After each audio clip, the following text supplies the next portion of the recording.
At 8 p.m. Friday and Saturday. Can't be too safe. Bring it on. Has there ever been a more innuendo feature? And Sundays, we're on at 9. It's ridiculous. Just get on with it. Maybe you should get a proper job. Only on GB News, the People's Channel, Britain's news channel. I'm Michael Portillo. Join me on GB News on a Sunday morning for topical discussion, debate, arts and culture, and sometimes even ethical dilemmas. I don't always agree with you, Michael. Michael Portillo, Sundays on GB News, the People's Channel, Britain's news channel. Hello, I'm Michelle Dewberry, and you can join me every weekday 6 till 7 on Jubes and Kerr. You're an inspiration to us all. Clip that bit up. Well, you are. That's my ringtone. My political ambitions those days are gone, I can tell you. She's only teasing. Go on. He's probably going to want to lay down now. I'll give him 2 minutes to have one. Let's respectfully disagree. That's what we like on Jubes and Kerr. Come and join us. GB News, the People's Channel. Michelle Dewberry, weekday evenings at 6 o'clock. Monday to Thursday on GB News, it's Bev Turner Today from 10 a.m. We're going to be here for you, our GB News family, to keep you up to date, but also make you smile. The guy went from puberty to adultery. And I can't wait to bring a few of my own opinions. I have no time for cultural totalitarianism. We'll engage in passionate, but always polite debate, with your thoughts and opinions at the centre of it all. Only on GB News, the People's Channel, Britain's news channel.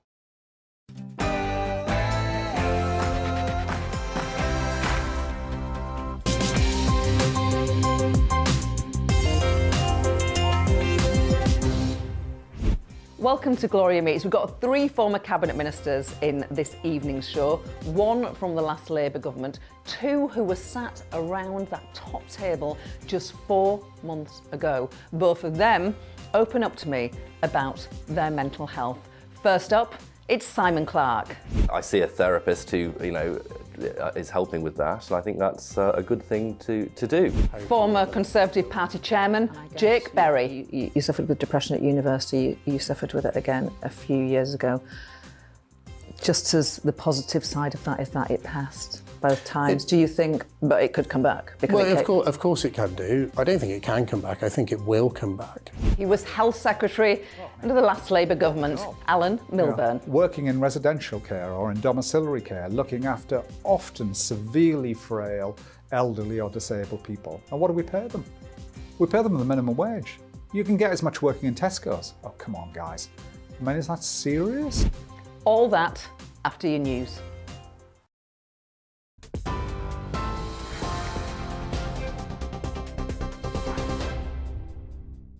I'm Ray Addison in the GB Newsroom. Rishi Sunak has sacked Nadeem Zahawi after an ethics inquiry found that he'd committed a serious breach of the ministerial code. The former Tory party chairman has been facing questions over his tax affairs after he admitted that he'd paid a penalty to HMRC for an error linked to shares in polling company YouGov. In a letter, Mr Zahawi told the Prime Minister he'll continue to support the government from the backbenches. MP Jacob Rees-Mogg says he has sympathy for him. The report seems to show that he made some technical errors with his declarations under the ministerial code, and the Prime Minister has decided that they were serious enough to fire him. So I feel sorry for Nadeem Zahawi, but I think that after it dominating the headlines for a week, the rule of politics is that if you do that, it's very hard to remain in office. Well, Labour Party Chair Annalise Dodds has written to Rishi Sunak saying he also has a lot of questions to answer. What did he know and when about that enormous settlement that Nadeem Zahawi was negotiating with HMRC and the huge penalty that he had to pay? Why did Rishi Sunak say in Parliament that all questions had been answered about this affair? And why on earth is the Prime Minister holding up this rogues gallery of Conservative ministers with others who obviously have broken security rules, who are subject to allegations of very serious bullying, and yet the Prime Minister seems too weak to act against them? To Scotland, and no newly convicted transgender person with a history of violence against women will be placed in female prisons there. The temporary measure aims to ensure the safety of inmates while the management of trans prisoners is examined. The The decision comes ahead of an urgent review into lessons learned by the case of convicted double rapist Isla Bryson, who was originally sent to a women's prison. A 16-year-old boy has been charged with the murder of a teenage girl in Hexham. 15-year-old Holly Newton was stabbed in the Priest Popple area of the town on Friday. She died in hospital. A 16-year-old boy was also injured in that attack. The accused, who can't be named for legal reasons, has also been charged with attempted murder. The Housing Secretary has admitted that faulty government guidance allowed the Grenfell Tower tragedy to happen. Michael Gove says the whole system of building safety wasn't policed effectively enough. He's expected to announce a 6-week deadline for developers tomorrow, forcing them to sign a contract to fix their unsafe homes or be banned from building new ones.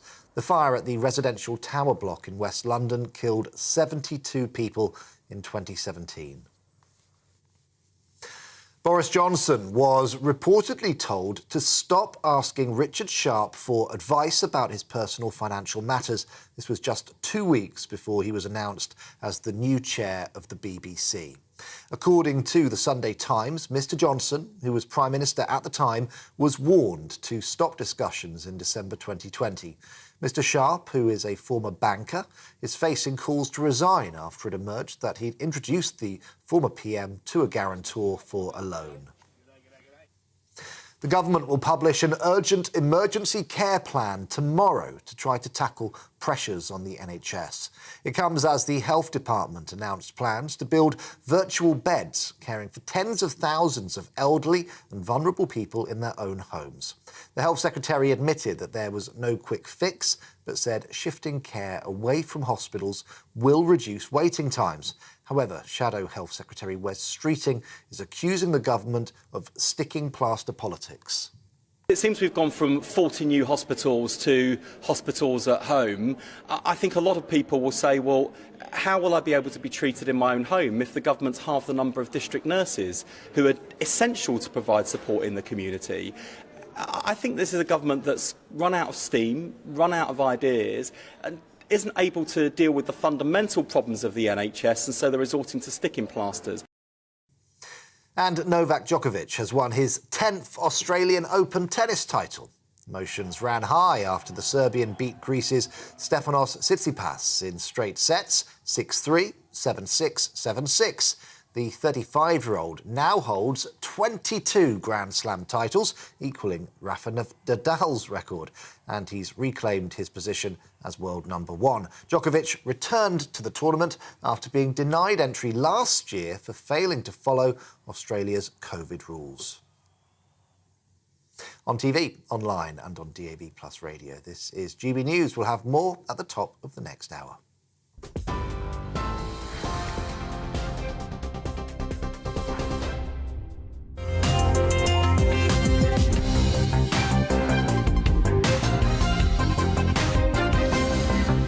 Simon Clarke, 38 years young. You were elected in 2017. You're already a former cabinet minister. I'm going to talk about politics later in the interview, but I want to start with some personal stuff. When you were Chief Secretary to the Treasury in 2021, we're used to seeing on budget days, Chancellor holding up the briefcase with their team around them, but you didn't take part in that photograph because you revealed that you suffer with agoraphobia. Can you explain what agoraphobia is? Well, it's a complex condition, and as always, when you're talking about these sort of things, it's better probably to speak for me than for everybody who lives with it. But I would characterise it as anxiety around being unable to leave a situation. It's classically associated with a sort of a fear of open spaces, but it's basically I would say it's much more about a fear of being caught in a situation from which you can't leave, really. That's how it manifests itself. And it's an anxiety disorder. And it's something which I think it's important to be open about because, you know, clearly we live in an age where just this week the Prime Minister's been talking about the vital importance of investing in mental health. And after the pandemic, I think there's a newfound awareness of just how critical an issue this is. And it isn't anything to be ashamed about. I think that's the most positive message I can put out there. A lot of colleagues have spoken very well about this. The likes of Kevin Jones, for example, on the other side of the House, has spoken very thoughtfully about this. And I do think that to show that senior figures in public life can live with this and also receive what has always been a very understanding hearing from friends and colleagues is probably a good thing to do. When did you first become aware of the condition? I've lived with it on and off since my early 20s, in truth, and it's one of those things that waxes and wanes, and it correlates, I suspect, to the pressure you're under, in part, also perhaps how run down you are, and there's one thing that government jobs do, and they take a huge toll, right, on the people who hold them, and I think that's probably an underestimated part of the Westminster story, if you like, the strain, the sheer physical and mental strain that people holding these jobs are under. And I just thought, rather than put myself through what would have been a really difficult situation, better to be honest. And, in truth, with the exception of some of the more toxic parts of social media, the response from what you might call real people, both in the Westminster bubble, but critically in the world beyond, has always been, as I say, extremely supportive and helpful. And that in turn is part of the process of trying to get better. Interesting, trying to get better. Do you have treatment or take medication for it? Well, I see a therapist who is helping with that, and I think that's a good thing to do, and it is helping. That's the most important thing to say, that it's not this isn't an abstract question. It is helping, and I certainly feel a lot better than I did that autumn. But it's not something I tend to bang on about too much for fear of becoming a Prince Harry of Parliament, if you like, and emoting a bit too much. But equally, I do think it's a very good thing to be able to tell viewers and constituents and everybody else that actually not only are we in Westminster prepared to talk about this sort of stuff, but also critically that the help that is out there, and we need to do more on this, but the help that is out there can help you turn a corner. Can you think of the trickier situation that you were in where you thought, this is not right? If you want to reveal it, and I don't want to... No, well, it's not, I mean, it's not, as I say, something I sort of, like to talk about too much, but the reality is that I'm lucky that it hasn't manifested itself ever in the context of the House of Commons or anything like that. I mean, I'm fortunate in that regard, that it doesn't affect my ability to do my job. But the reality is that certain settings are just very difficult for me. And, the classic sort of place I really struggle with is the concourse of King's Cross Station, or, a big airport like Heathrow. Those are the places. I think if you look at the experts, they often say that travel is one of those things which can be a real challenge. And I don't know whether that's sort of something about missing the plane or the train or whatever else, but those are the settings I find most difficult. And something interesting about what you said when you were describing the pressures of the job, of being in the cabinet and being in the top level of politics. You said it can affect one's mental health. Would you like to elaborate on that? Well, only that I think if you are, tired and strained, that, in the same way that you can physically get worn down, I think you can mentally get worn down. And if you have a predisposition to something like agoraphobia, or any one of, frankly, a range of sort of similar anxiety-related disorders, then I doubt it's particularly helpful, really. And I think, that is, as I say, something which the nature of modern politics hasn't helped, because the hours are long. Obviously, the weight of the decisions is heavy, but also just the way in which our politics has become so nasty in recent years has not helped. And that's a very complex question, and one which there is no straightforward answer to, how you make our politics a healthier place, because politics should be robust. But as you'll know from your time in Westminster, it so often goes way beyond that, into a sort of a climate where you cannot do right for doing wrong, and where, if you like, just the sheer hatred which is often on display, particularly behind the anonymity of social media, is absolutely extraordinary. Thank you for being so open about No, not those at all. things. Not at all. We're going to talk about politics. You did an interview in The Spectator magazine recently, and I wanted to ask you about this line that you said. If the leadership dramas of the past year have taught us anything, it is that a battle for the soul of the Tory party is underway. What's the battle? I think the battle is about the type of party that we want to be and who we want to be fighting for. And that interview came against the backdrop of the housing issues at the end of last year, the big debate around new homes. And I think that is a really good way into what is a wider conversation about what the Conservative Party ought to be doing. I personally believe that at a time when house prices and rents are moving increasingly beyond the reach of so many people, particularly in London and the South East, but not obviously limited to here at all, I think there is a massive imperative for us to up our game in terms of the number of homes that we're building, with a particular view, obviously, to improving the life chances of people in their 30s and 40s who are the main victims of what is fundamentally an issue of supply and demand. There are complicating other factors, but we're not building enough homes. That's driving up prices. We need to fix it. Some of my colleagues clearly take a contrary view. In many cases, because they have very challenging constituency issues with new homes, and I do get that. Because you would have them in, you represent Middlesbrough South and East Cleveland. I'm sure, I mean, like in any sort of Middlesbrough's a city. Town. In any town. One of the largest Okay. Yes, we're working on that. Okay, but in towns like the one that I used to represent, the one that you represent, I think it's a particular issue because the house prices aren't that bad. No, I mean, this is not an issue, I would have to say, which really affects the North East, but just with the big angle lens on, we need to be the party of opportunity. I mean, I'm a Conservative because I believe in effectively fighting for the rights of those and the opportunities of those who often lose out to the big vested interests, the big producer interests, which often work against them. And I'm keenly involved in the new Conservative Growth Caucus that we've set up in the party. I'm also backing the Next Generation Conservatives group, which has been set up. And housing is one of the issues that matters. Childcare is another, right? The exorbitant cost of childcare. And these are the issues I think we ought to be, really taking a stand on and offering innovative solutions to. Because, as I've said a couple of times over recent months, this is not just about doing what's right for the country, which is obviously, what ought to motivate all of us in politics. It's also existential for my party.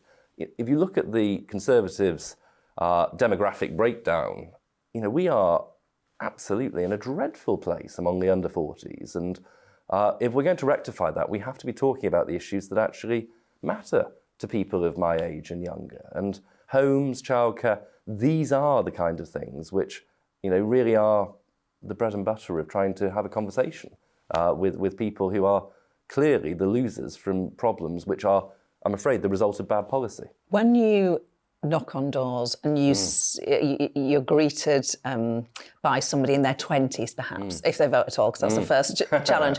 But do you think, this person, I've got no chance because they're under 40? Is it that hard? It's not that hard. I mean, this goes to the point that actually in my own patch, ironically, it is much less challenging. But do I think in the round that there is a big problem for the Conservatives with younger voters? Absolutely. And is it the case that if I knock on the door and there's a pensioner there, then I automatically think, well, this is going to be a much easier conversation? Yes, absolutely. And, this is not a binary choice. It should be perfectly possible to stand up for quality of life in retirement and also to champion a longer-term view about being effectively a more pro-opportunity society. I think the biggest battle that we have on our hands at the moment is against the rampant NIMBYism, which has caught hold of my party. And we just need to have a really robust conversation, a really grown-up conversation with the electorate, that saying that you can only build on a few patches of brownfield land, preferably as far away from the south east of England as possible, that is not a housing policy worthy of the name. And it is a disservice to millions of people, but also, frankly, to their faith in politics to pretend that it is. Okay, very interesting. I want to ask you about something else you said. You said this in December in a Nick Robinson podcast, which talked about Liz Truss's rise and fall. You said this: I believe a number of colleagues wanted her to fail. They never frankly got over losing the contest in the summer, and they wanted her to fail. Who? Well, it wouldn't be for me to name names, but I do think that one of the challenges that Liz faced in the very difficult days at the end of September, beginning of October, was that a lot of the Conservative Party, frankly, weren't particularly on board with what she was seeking to do, which was this fundamental reset to try and achieve a higher growth, lower tax proposition, and to try and, frankly, get the dynamism back into the UK economy. Because I think we can all agree that sluggish growth has been one of the besetting problems of the last 15, 16 years since the 08 crash. And the issue was that, you know, both the markets weren't particularly sympathetic, the Bank of England wasn't particularly sympathetic, but also a number of Conservative MPs were frankly not in the business of trying to give her the time to deliver what was always going to be a difficult pivot, if you like, from one policy to another, but one which she had clearly set out during the course of her leadership campaign, and she'd won a mandate from the members to deliver. And you know, the negative briefing, some of it, you know, in public, but some of it, obviously, as often, just in private, was deeply corrosive to her ability to do that. And I think, you know, it is for colleagues ultimately to judge their own actions and whether they got behind their leader. But I do feel, and still feel, that people owed Liz more loyalty and more time to deliver what was something which, as I say, she had won the argument on during the course of last summer. Clearly, I think, you know, looking back, she ought to have built a government which was more broadly constituted across the Conservative Party. She did not help herself as Prime Minister by constituting a government which I think was too narrowly drawn from those who had supported her. But nonetheless, ultimately, we owe our loyalty to our leader, and I, you know, am totally clear that, you know, I want Rishi Sunak's government to succeed, you know, because that is ultimately in the national interest and the party's interest. But that same spirit did not seem to apply, I'm afraid, with Liz last summer, and that is a abiding regret. Simon Clarke, I felt like that was a real conversation rather than a political interview. I feel like you're very frank on your politics and your views, very open about your agoraphobia. I thoroughly enjoyed it and wanted to say thank you. Thanks, Gloria. Coming up, former Conservative Party chairman, Jake Berry. I'm just not happy with the person I am anymore because I've lost me somewhere in this great sort of battle of politics and the turbulence of life and having children. I've lost me somewhere. He was Health Secretary under the last Labour government.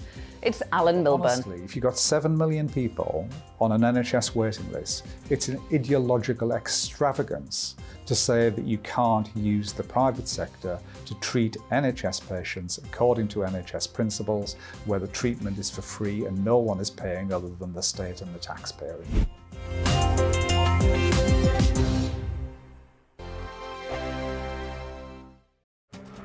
This year on GB News, we've got brand new members in the family. Join us. Across the entire United Kingdom, we cover the issues that matter to you.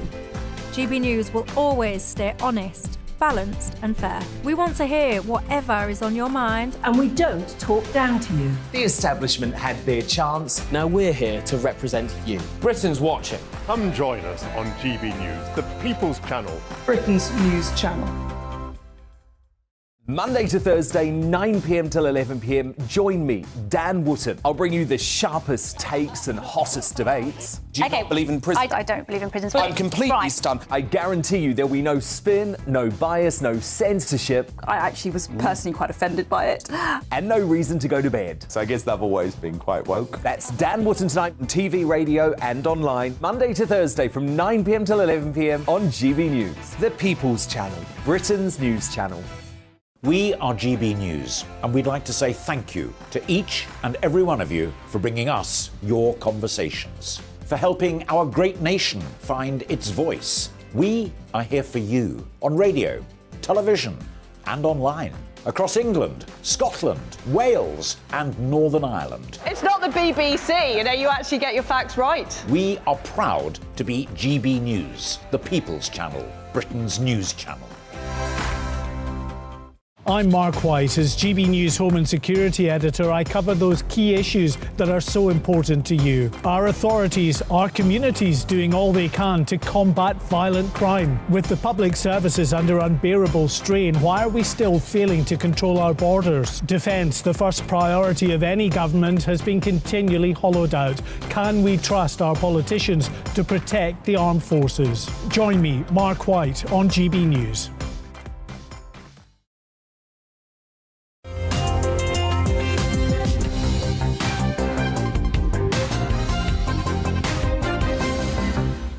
Jake Berry, we're going to do some politics as well, but we're going to start off by, in the theme of this series of interviews, the real me. Can I start by asking you about losing your brother?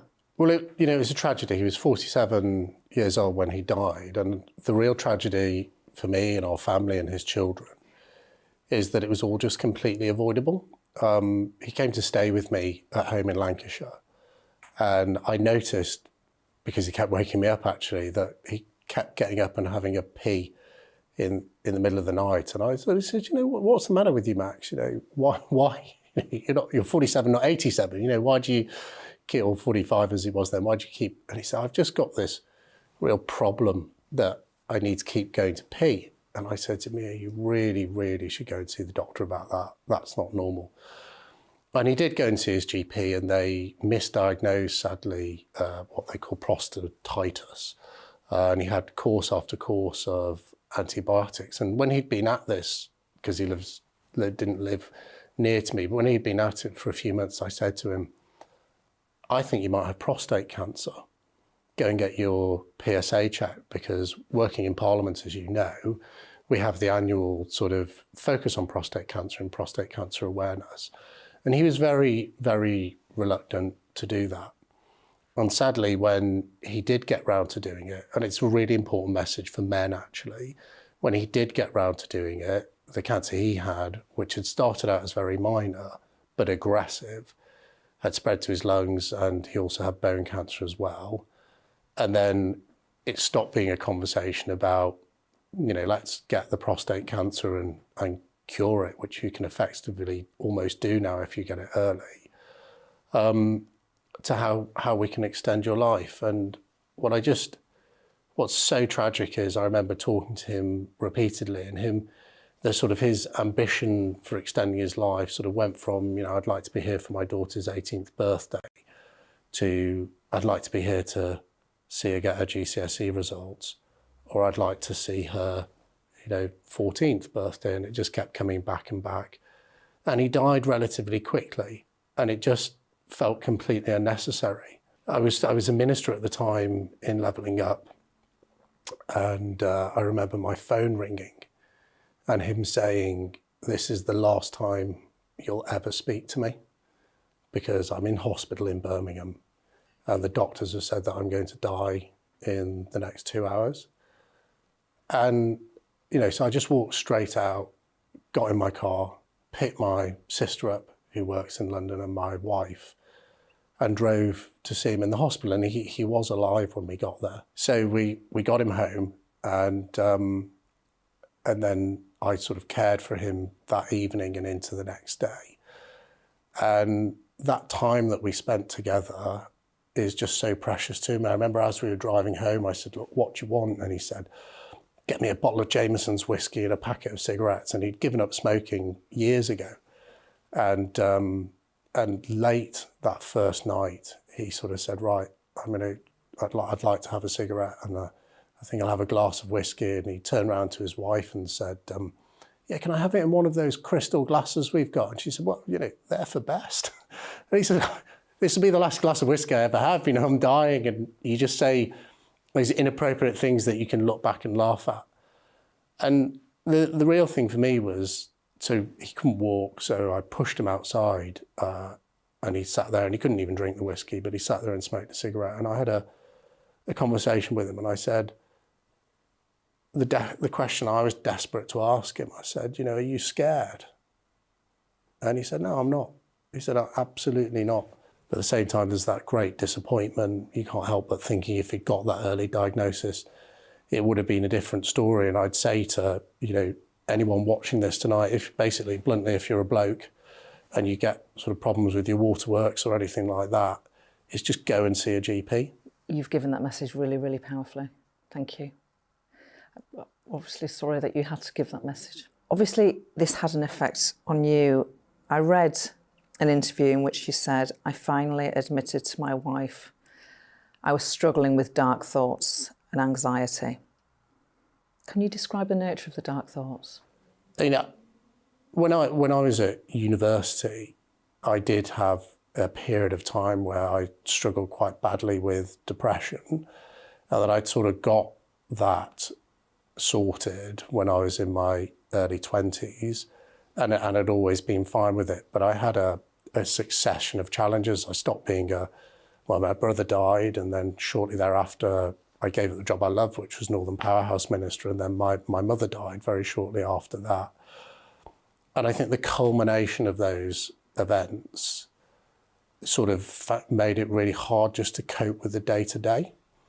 And, again, it is, when you face that and the challenge that depression and mental health issues in general can bring, the thing to do is to talk to the nearest and dearest around you. And in a way, it can be a bit of an explanation for, where was that person, Jake Berry? Where has he gone? That father who, was always present in the room, but now sits there looking at his phone and goes to bed early. Where's that person gone? And it's only the point at which you sort of sit down and say, actually, I do think I've got an issue with this. I think I should, seek a remedy, whether that's talking to people or whether it's medication, that you can start to make that journey back to the person that you were. And funny enough, because we all think that when we suffer alone, that was the point where my wife also said to me how badly she'd been struggling with postnatal depression. She'd just had our third child, so she'd done really well. We'd had 3 children in quick succession. We'd gone through together all of those problems around the loss of my brother, who she was very close to as well, and my mother. And also politics is kind of a bit of a family business because you're both in it together, really. You can't be an MP without the support of your other half. So we've been through a really tough time. And when I sort of talked to her and said, look, I really think that I'm just not happy with the person I am anymore because I've lost me somewhere in this great sort of battle of politics and the turbulence of life and having children. I've lost me somewhere. And I know that she felt similar, and it was just good to be able to talk to each other about it. I think in truth, the challenges she faced with postnatal depression, which is sort of medically driven. I mean, all problems with mental health are, but very sort of strongly medically driven by, having had a baby and that hormone crash that can happen afterwards. I think she faced great challenges and dealt with them very bravely. And the more we talk about it, I guess, the more able other people feel to come forward and talk about it. But you get some really dark days, but I guess the key message is, whether you're a man or a woman, it's just don't suffer alone, talk to people, but also there is a bright sunny day on the other side and you come out of it. And I'm not going to ask about your wife because that's her story. But if you would like to tell me how you dealt with your depression, then this is your moment. Equally, if you don't want to tell me that, then it is personal to you and there is no pressure. So I think the biggest challenge I had was saying that I had a problem, and I didn't seek any formal help because actually almost admitting it didn't make it better, but almost admitting it made it manageable. And it's something, having dealt with it in my late teens, early 20s, it's something I knew would pass. And I think that also gave me hope and the ability to deal with it. And I guess you suffered with depression at university, you suffered with it again a few years ago. Just as the positive side of that is that it passed. both times. Do you think, but it could come back? Because well, of course it can do. I don't think it can come back. I think it will come back. But I go back to that sort of dealing with it historically makes you more able to deal with it in the future. And, you know, I think we'll be ready for it. The one thing I've learned is that, you know, don't suffer in silence, talk to other people, and you will be amazed. You definitely won't be the only person who's had that experience, and you may free and enable other people to talk about it. It's incredibly powerful to hear you talk so openly in that way. Thank you. Gosh, I do want to... I've got a bit of politics for you, but thank you. We'll get there eventually. Thank you. Jake Berry gets political after the break. There's a perception of the Conservative Parliamentary Party now being disconnected from our membership.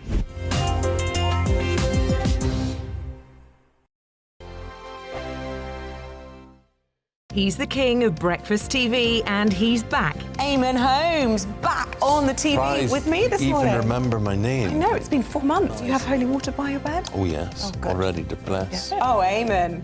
Oh. Why do you not believe anything I say? Eamon Holmes back on GB News Breakfast at 6 a.m. Every weekend, it's Mark Dolan Tonight. Bigger and better, starting at 8 p.m. Friday and Saturday. Can't be too safe. Bring it on. Has there ever been a more innuendo feature? And Sundays, we're on at 9. It's ridiculous. Just get on with it. Maybe you should get a proper job. Only on GB News, the People's Channel, Britain's news channel.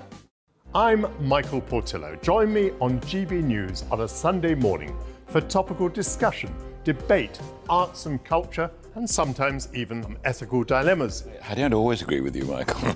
Michael Portillo, Sundays on GB News, the People's Channel, Britain's news channel. Hello, I'm Michelle Dewberry, and you can join me every weekday 6 till 7 on Jubes and Kerr. You're an inspiration to us all. Clip that bit up. Well, you are. That's my ringtone. My political ambitions those days are gone, I can tell you. She's only teasing. Go on. He's probably going to want to lay down now. I'll give him 2 minutes to have one. Let's respectfully disagree. That's what we like on Jubes and Kerr. Come and join us. GB News, the People's Channel. Michelle Dewberry, weekday evenings at 6 o'clock. Monday to Thursday on GB News, it's Bev Turner Today from 10 a.m. We're going to be here for you, our GB News family, to keep you up to date, but also make you smile. The guy went from puberty to adultery. And I can't wait to bring a few of my own opinions. I have no time for cultural totalitarianism. We'll engage in passionate, but always polite debate, with your thoughts and opinions at the centre of it all. Only on GB News, the People's Channel, Britain's news channel.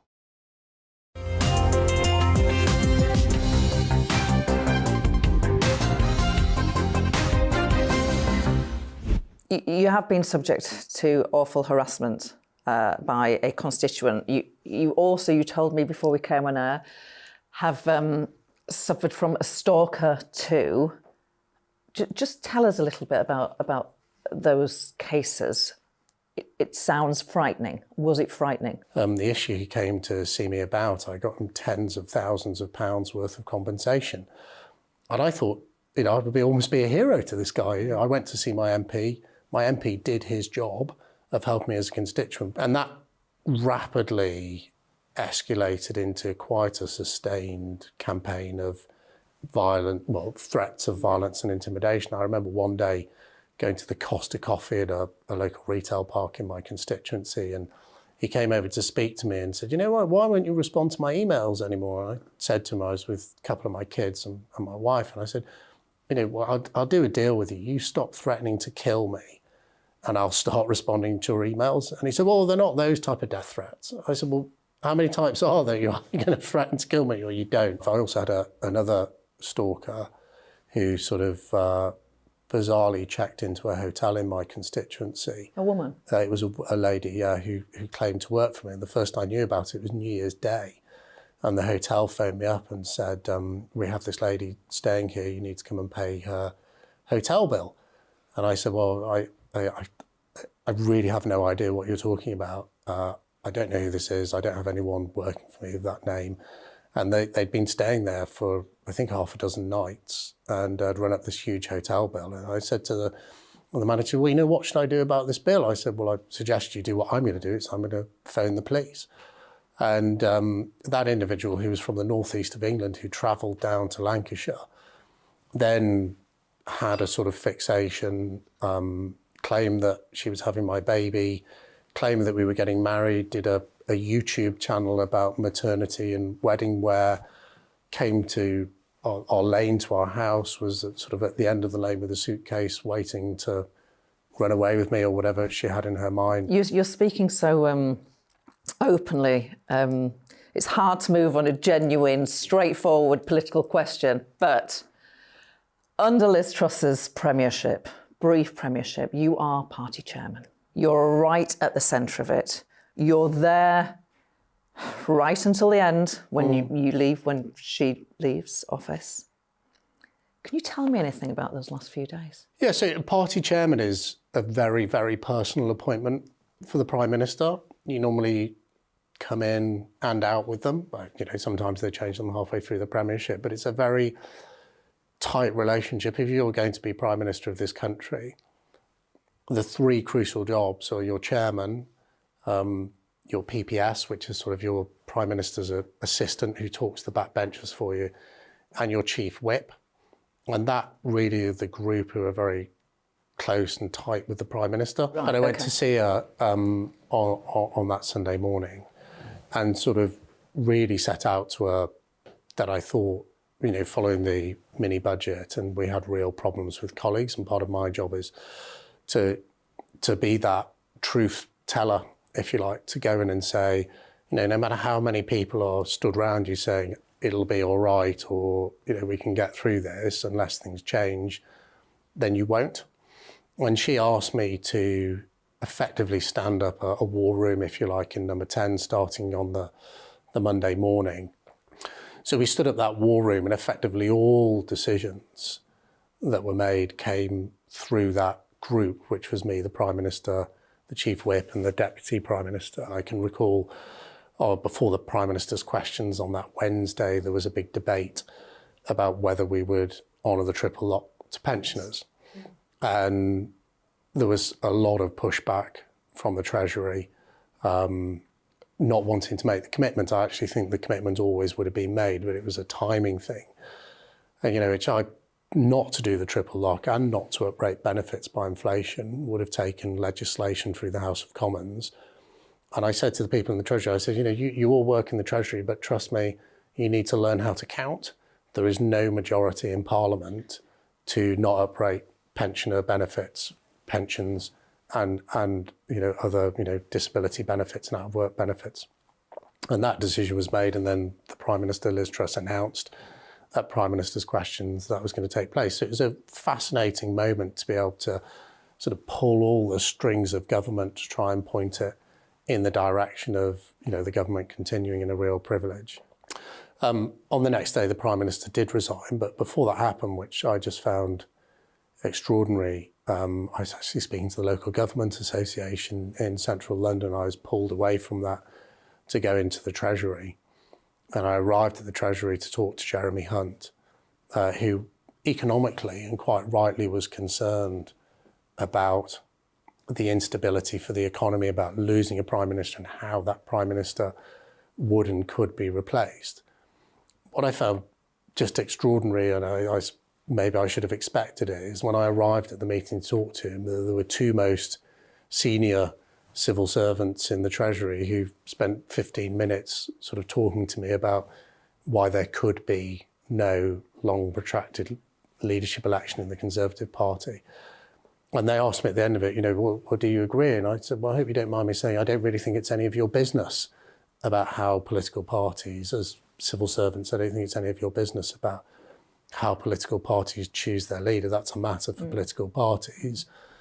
But I did speak to Jeremy, and we very quickly worked out that it was possible, if it came to it, to have a leadership election in 2 or 3 days that would engage the membership of the Conservative Party in the vote. I actually think it's a great pity for Rishi Sunak that we didn't have a vote of members, because in the summer, fine Conservative that he is, you know, he struggled actually to get the support of Conservative Party members, as funnily enough did Jeremy Hunt in the previous leadership election.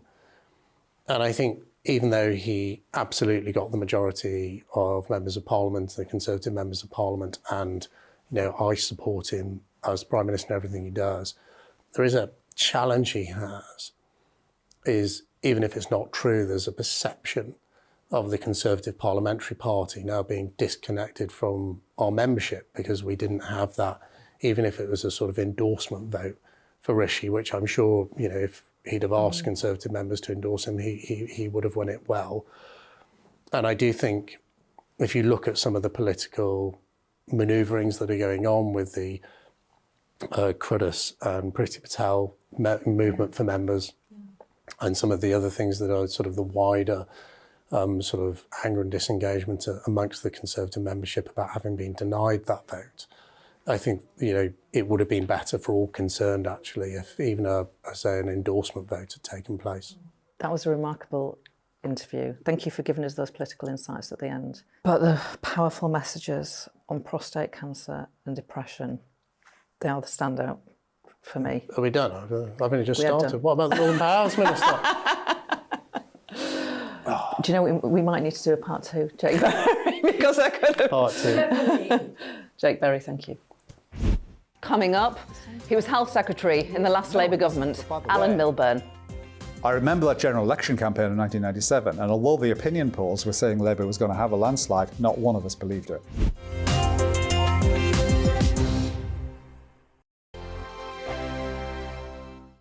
I'm Simon Evans. Join me on GB News for Headliners at 11 p.m. What's the scoop? I'll be joined by 2 of the country's top comedians. That's right. As we take a look at tomorrow's newspapers tonight. We're going to get into trouble. If it's a big story, we'll be covering it. Spill some tea on him. There we go. But we'll also have some fun. I wouldn't stick up a bank. My father didn't love me. So anyway, Headliners every night from 11 on GB News, the People's Channel, Britain's news channel. Join me, Patrick Christie's, Monday to Friday, 3 till 6. We tackle the day's news agenda like you've never seen before. It's high tempo, high octane, the most controversial topics, and the best guests. You will not be able to take your eyes and ears off it. I'm not afraid to ask the questions that you really want answered. 3 till 6 p.m, Monday to Friday on GB News, the People's Channel, Britain's news channel. Hi, Andrew Pierce here. Join me every Friday lunchtime for a proper no-nonsense debrief of the week's events. With special guests in the studio and the GB News team on the ground, I'll be getting you up to date with news, some intelligent discussion, and my own sharp take. The weekend starts here with me every Friday lunchtime on GB News, the People's Channel, Britain's news channel. I'm Andrew Doyle. Join me at 7 o'clock every Sunday night for Free Speech Nation, the show where I tackle the week's biggest stories in politics and current affairs with the help of my 2 comedian panellists and a variety of special guests. Free Speech Nation, Sunday nights from 7 on GB News, the People's Channel, Britain's news channel. We are GB News, the People's Channel. And right across the United Kingdom. You can find us on Sky Channel 512. Virgin Media Channel 604. Freesat Channel 216. Freeview Channel 236. And YouView, Channel 236. You can also take us with you on DAB Plus Radio. With the GB News app and at the website gbnews.uk. We're absolutely everywhere. Come join us on GB News, the People's Channel, Britain's news channel.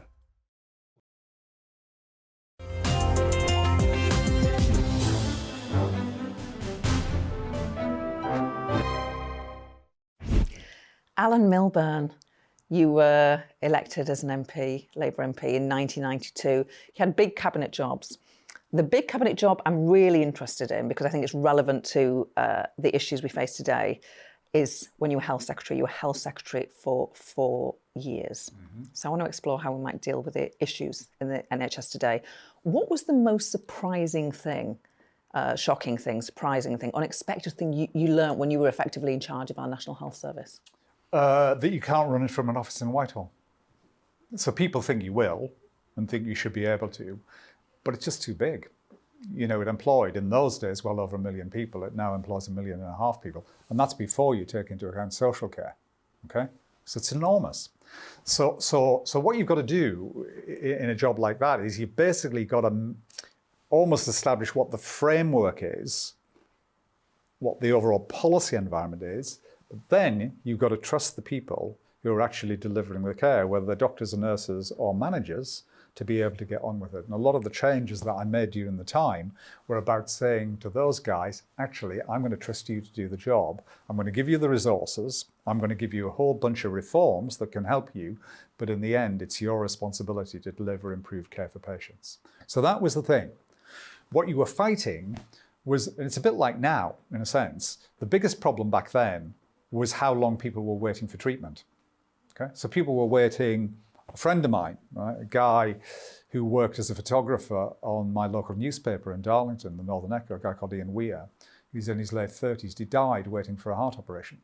Okay? And he'd been waiting, I can't remember whether it was 12 months or 15 months for a heart. I didn't know about this. He only came to see me towards the end of his wait.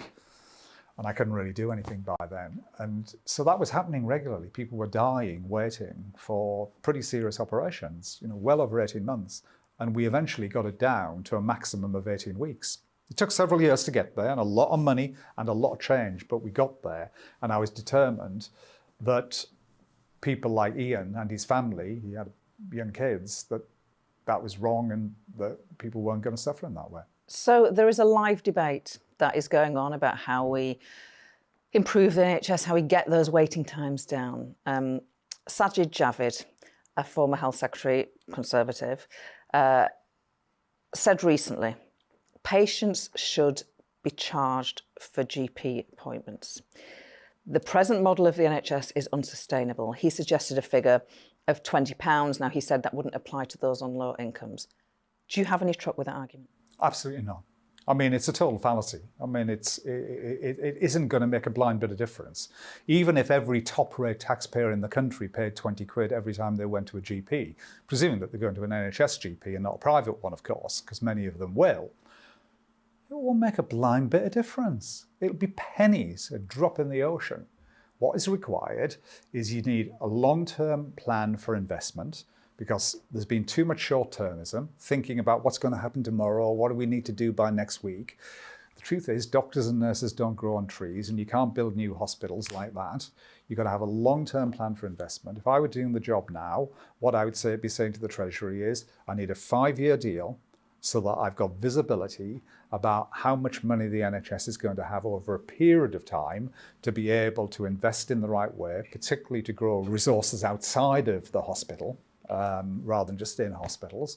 And then alongside that, you have a big long-term reform plan as well. It's all got to be about the long term. The idea that you can fix the crisis that we've got in a matter of weeks, or frankly, even a couple of years, is fallacious. It's leading the public up a blind eye. So, and in a sense, that's what we did back in the day. We published a plan that was a 10-year plan. And that was a big risk because the public, as I say, were waiting for a long time for treatment. And I can remember thinking when we published it, oh my God, are the public going to buy it? Because the problem is today. Yeah. And 10 years is a long time, right? But the public had worked out then, just as I suspect people have worked out now, the problems are deep, they're entrenched, they're structural, and they're going to require time to fix them. This week, another senior Tory, Jacob Rees-Mogg, said this: I think we should encourage people to use private health. I don't understand the nervousness about using private health, which makes the queues for public health lower. If you can afford it, if you are wealthy, do you have a responsibility, actually, to use private healthcare? I think it's a matter of choice for people. If people want to use private healthcare, hey, that's a matter for them. But the vast majority of people are never going to be able to do that. And when people talk about, oh, the answer is insurance, what people forget is that that's what the NHS is. It's a gigantic health insurance system where we all pay in through our taxes and we all take out when we need to, based upon one very simple principle, which is that it's not the size of your wallet that counts, it's the scale of your need. And I think that is the right principle for the country. Now, when Keir Starmer, the Labour leader, says that the NHS isn't a shrine or a religion, he's right. We don't just worship at it, we need to sustain it. And the way that you sustain it is by changing it. Because, look, times are moving on. We live in a digital world. Is the NHS fully digitalised? No, it isn't. We've got a huge problem with staffing. If you take health and social care together, we've got 300,000 staff vacancies. And the idea that somehow or other you're going to wave a magic wand, click your fingers, and that's going to be all right, that isn't just going to happen. So we're going to have to think about how we use technology and not just how we use people to provide better forms of healthcare in the future. And again, that requires a plan, it requires focus, it requires investment, and it requires reform. And the problem is that all four of those things are absent today. Nurses, paramedics, NHS call handlers. In about a week's time, they will be going on strike again. Is it any wonder? No, of course not. Look, their wages are being held down. I mean, it's an outrage. Let's just take one group of professionals. Let's take social care professionals, because by and large, we always talk about doctors and nurses for good reason, right? Yeah. Well, I mean, what a job. You know, working in residential care or in domiciliary care, looking after often severely frail, elderly or disabled people. And what do we pay them? We pay them the minimum wage. You can get as much working in Tesco's. Oh, come on, guys. I mean, is that serious? Really? Is that the sort of country that we are? I don't think it is. If it were me, I'd introduce a proper living wage for social care people, and it would be higher than you could earn in Tesco's to make social care competitive. We've got more vacancies in social care than we've got doctors working in the NHS. I mean, it's terrible. It really is bad. So money is part of it. But, you know, the lesson I learned, Gloria, was that Labour put in a lot of money. Yeah. You know, we put in and recruited a lot of docs, nurses, other staff, built a lot of hospitals and all that sort of stuff. But I tell you, the change and the improvement really only happened when we put in what were very controversial changes.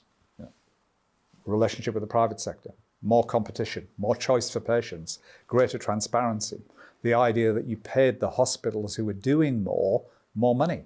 This was not how things were done in the NHS. When those changes went in, that was the moment when the waiting times began to fall. So the lesson then was reform works. The lesson now is that you need reform to work again. What is the role of the private sector in today's health service? You're back. You're the health secretary again. How do you use the private sector? Some people say it has no role. Look at the private finance initiatives. You get horror stories of hospitals having to pay £5,000 to install a sink, or, you know, there are others. You get the point. Yeah, sure. And look, I understand why people have got a gut reaction to it. But honestly, if you've got 7 million people on an NHS waiting list, it's an ideological extravagance to say that you can't use the private sector to treat NHS patients according to NHS principles, where the treatment is for free and no one is paying other than the state and the taxpayer in the end.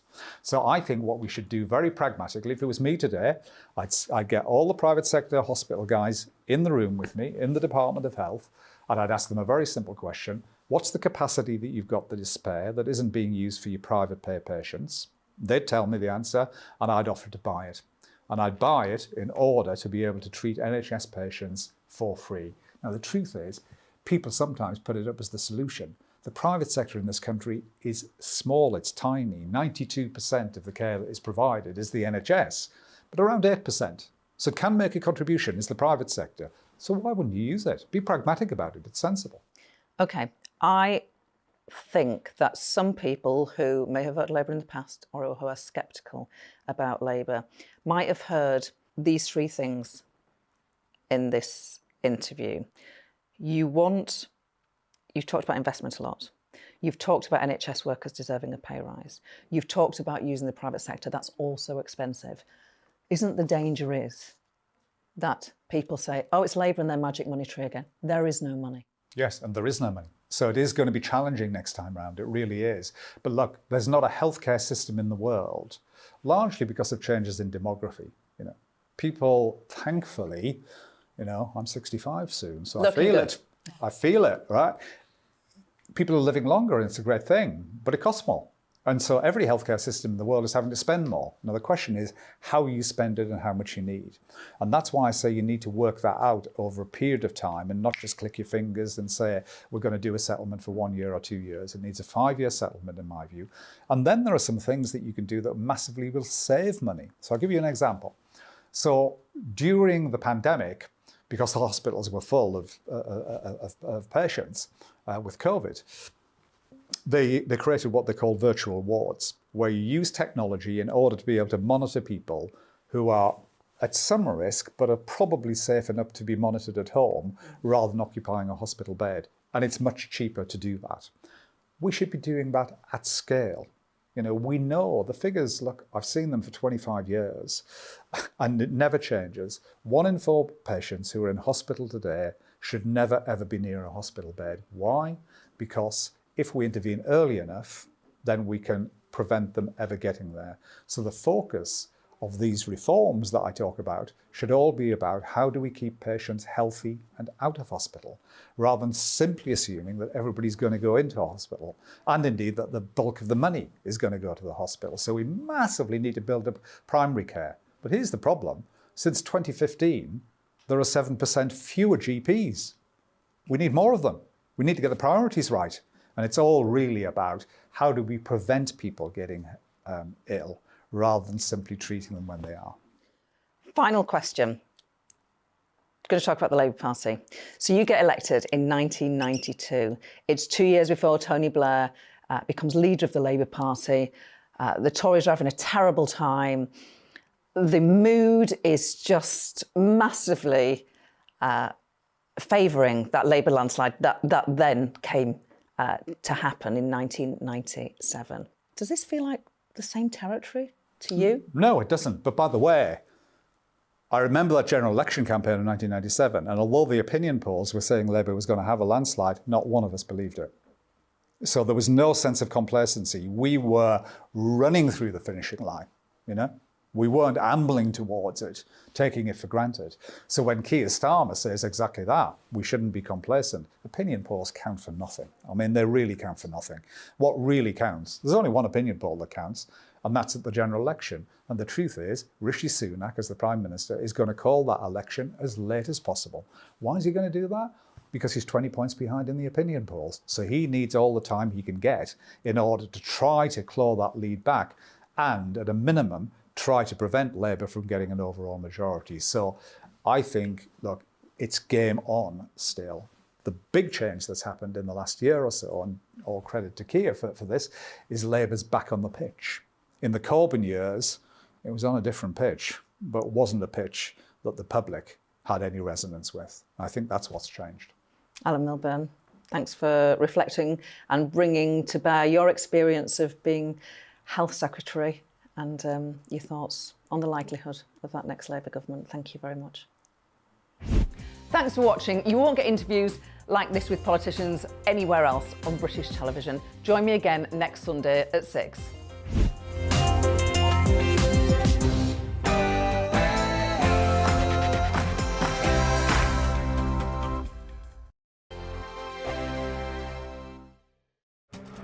This year on GB News, we've got brand new members in the family. Join us. Across the entire United Kingdom, we cover the issues that matter to you. GB News will always stay honest, balanced and fair. We want to